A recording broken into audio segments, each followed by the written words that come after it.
Konfederasi Serikat Buruh di seluruh dunia, ITUC, akan menggelar aksi solidaritas buruh Indonesia yang meminta Omnibus Law Undang Cipta Kerja dicabut.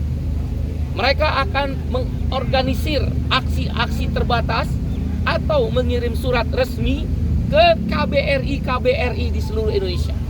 Besok akan dilakukan kampanye itu bukan oleh KSPI, bukan oleh Partai Buruh, tapi oleh ITUC, International Trade Union Confederation, atau Konfederasi Serikat Buruh Dunia. Jadi Omnibus Law adalah persoalan dunia, khususnya oleh Serikat Buruh. Isu selain masalah cabut Omnibus Law Undang-Undang Cipta Kerja, tentu kawan-kawan sudah tahu 9 poin, yaitu upah minimum, outsourcing seumur hidup, kontrak yang seumur hidup tanpa periode, karyawan perempuan cuti haid, cuti hamil tidak jelas upahnya, kemudian masalah tenaga kerja asing, pengaturan jam kerja, pengaturan cuti, ada juga tenaga kerja asing, dan juga termasuk sanksi pidana yang dihapuskan sebagian. Ada 9 poin, dan untuk petani masalah masa panen dilarang untuk impor itu dicabut dan hukumannya juga dicabut. Dan juga termasuk bank tanah ya. Oleh karena itu internasional menyoroti ini dan tidak menutup kemungkinan bila mana outsourcing tetap masuk dan upah murah tetap masuk yang disahkan di dalam Omnibus Law, kami akan bawa ke mahkamah internasional. Karena itu eksploitasi terhadap hak asasi manusia, termasuk eksploitasi terhadap tanah untuk petani. Saya adalah orang internasional, kebetulan ya, atas izin Allah dan dukungan kawan-kawan. Lembaga-lembaga internasional akan saya gerakan melawan Omnibus Law ini. Saya nggak main-main, mewakili kawan-kawan buruh dan petani dan kelas pekerja lainnya. Isu lain selain masalah Omnibus Law, Undang-Undang Cipta Kerja, untuk masalah politik ada 2, yaitu revisi parliamentary threshold 4% dari suara sah nasional.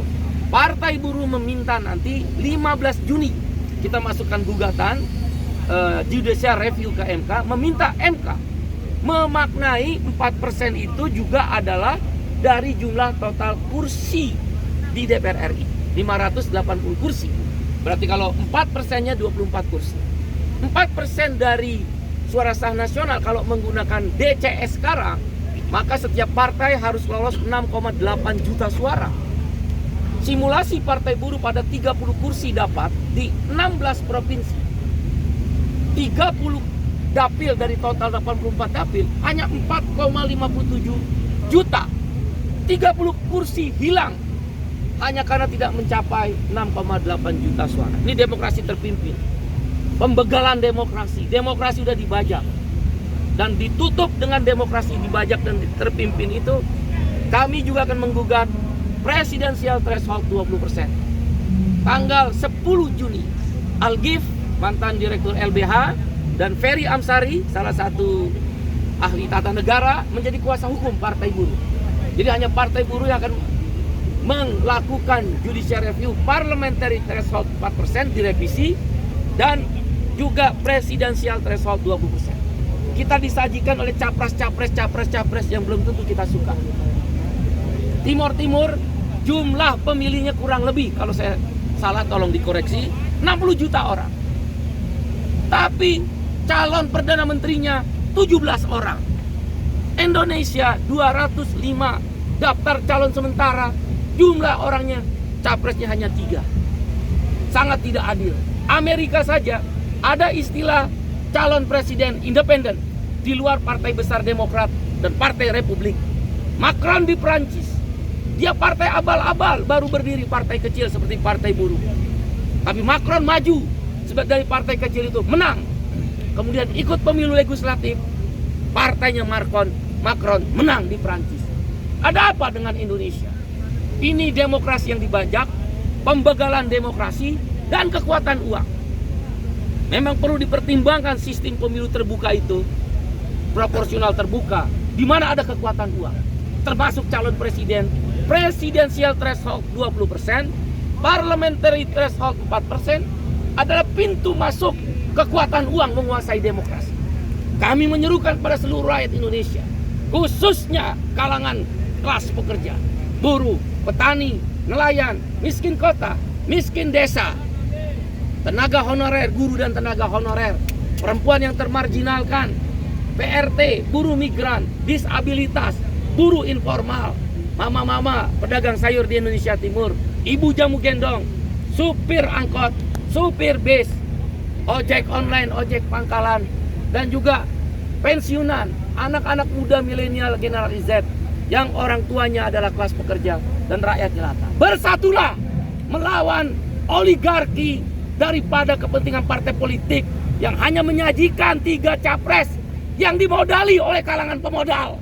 Tiga-tiganya dimodali oleh kalangan pemodal. Tidak ada ruang untuk orang-orang kecil dan orang-orang kelas pekerja working class untuk mengajukan calon presiden alternatif. Kami akan melakukan aksi terus-menerus terhadap 3 paket undang-undang judicial review. Judicial review undang-undang cipta kerja, judicial review undang-undang parliamentary threshold, judicial review undang-undang presidensial threshold. Dan untuk isu buruh, kami mendukung perjuangan IDI yang hari ini demo di DPR. Kami bersama IDI akan ada aksi terus-menerus bersama IDI dan tenaga kesehatan lainnya. Tolak RUU kesehatan, liberalisasi, dokter asing bisa praktek di sini, rumah sakit tidak bisa digugat, dan kawan-kawan semua, Anda, saya, dan kita semua seluruh Indonesia. Nanti BPJS ada urun biaya.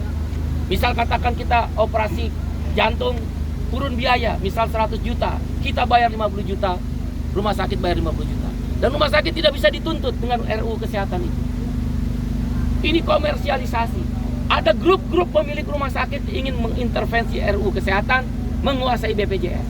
Kuenya BPJS sangat menggiurkan mereka. 500 triliun. 500 triliun. Menurut informasi yang saya dapat, tolong dikoreksi. Itu adalah biaya belanja kesehatan. Mereka kaya, kita makin susah. Biaya nanti akan ditanggung urun biaya. Kita harus lawan itu. BPJS di bawah menteri. Sekarang kalau di bawah menteri, tiba-tiba ada pandemi, tiba-tiba ada bencana alam, kita sakit, banyak rakyat yang mau mati.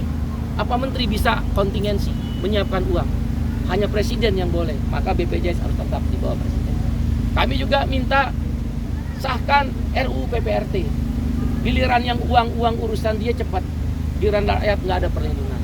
Yang berikut kami juga minta cabut itu Permenaker nomor 5 tahun 2023. Sudah ada beberapa perusahaan, Nike, Adidas, yang ini Bung Iwan tahu sendiri ini, dari SPN dan dari tekstil, garment sepatu.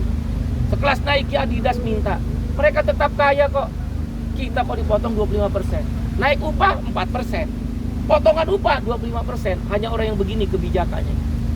Asal Anda tahu aja. Ya, yang terakhir kita minta tolak RUU kesehatan, sahkan RUU PPRT, kemudian Permenaker ya, cabut Permenaker nomor 5 tahun 2023. Nah, itulah isu yang terkait dengan isu perburuan. Kami minta MK jangan main-main. Ini baru hanya mungkin hampir 1000. Besok di Banten mungkin hampir 2000. Ini nanti di Bandung 10.000. Kami pernah menginstruksikan mogok nasional. Tapi kalau udah mogok nasional yang akan melibatkan 5 juta buruh di hampir 38 provinsi, 300 kabupaten kota, 100.000 pabrik akan berhenti. Jangan main-main. Kami pernah melakukan itu 5, 6 sampai 8 Oktober. Ya karena itu kami mencari keadilan ke MK. MK harus mendengarkan suara-suara orang kecil. Sudahlah, politik dikuasai oleh oligarki orang-orang kaya. Hanya orang kaya yang bisa sekarang jadi presiden. Hanya orang kaya jadi bacalek. Cek aja bacalek. Semua artis, semua tokoh, semua anak pejabat, semua orang kaya. Partai buruh, tukang ojol ada, petani ada, tukang parkir ada. Kami nggak peduli dengan orang kaya itu. Kalau mereka serakah, kami ingin tentang keadilan. Kau boleh kaya, jangan miskinkan kami orang-orang. Jangan miskinkan kami orang-orang kecil ini, working class. Terima kasih kawan-kawan. Aksi ini akan berlanjut dan nanti jam 1 kami akan kaya. Demikian, terima kasih semuanya. Makasih. Partai buruh. Terkait kemarin udah ketemu dengan Ganjar, ini mungkin ada ketemu dengan calon presiden lainnya yang bergabung. Partai buruh ada 3 tahapan dalam menentukan calon presiden. Biar kawan-kawan nggak salah. 1, Rakernas. Sudah pada bulan Januari 2023. Ini partai bukan dinasti tuan, bukan daulat tuan, bukan daulat dinasti, bukan daulat tuan. Presiden partai buruh nggak bisa seenak-enaknya nentuin siapa capres cawapres. Dia ada 3 tahapan. Yang pertama Rakernas. Rakernas itu 38 provinsi, 487 loh. Partai Buruh ada 487 kabupaten kota. Nah, struktur ini mayoritas memang Ganjar nomor 1. Nomor 2 Said Iqbal, nomor 3 Anies Baswedan, nomor 4 Najwa Shihab. Calon alternatif yang akan diajukan oleh Partai Buruh. Kalau presidensial threshold 20% tembus, kami memang menginginkan Najwa Shihab. Perempuan, cerdas, milenial, dan tidak terkena kasus korupsi. Kalangan orang menengah bawah. Ya, orang yang berintelektual. Ini kayak di Chili, namanya Beatriz Fernandez. Kami ingin mengulang kasus Chili. Yang kedua, dari 4 nama ini dibawa di konvensi. Konvensi Partai Buruh nanti bisa saja muncul capres yang baru dari 4 yang ada tadi saya sebut. Hasil konvensi itu kuesioner ke 100.000 hingga 1 juta kaum kelas pekerja. Ya, kita nggak nanya masyarakat, kita nanya buruh, petani, nelayan, dan kelas pekerja lain. Nih, siapa yang kamu pilih? Dan ada panelnya 10 orang guru besar di 10 kampus. Baru yang terakhir, bulan Agustus, awal-awal Agustus, diputuskan oleh rapat presidium Partai Buruh.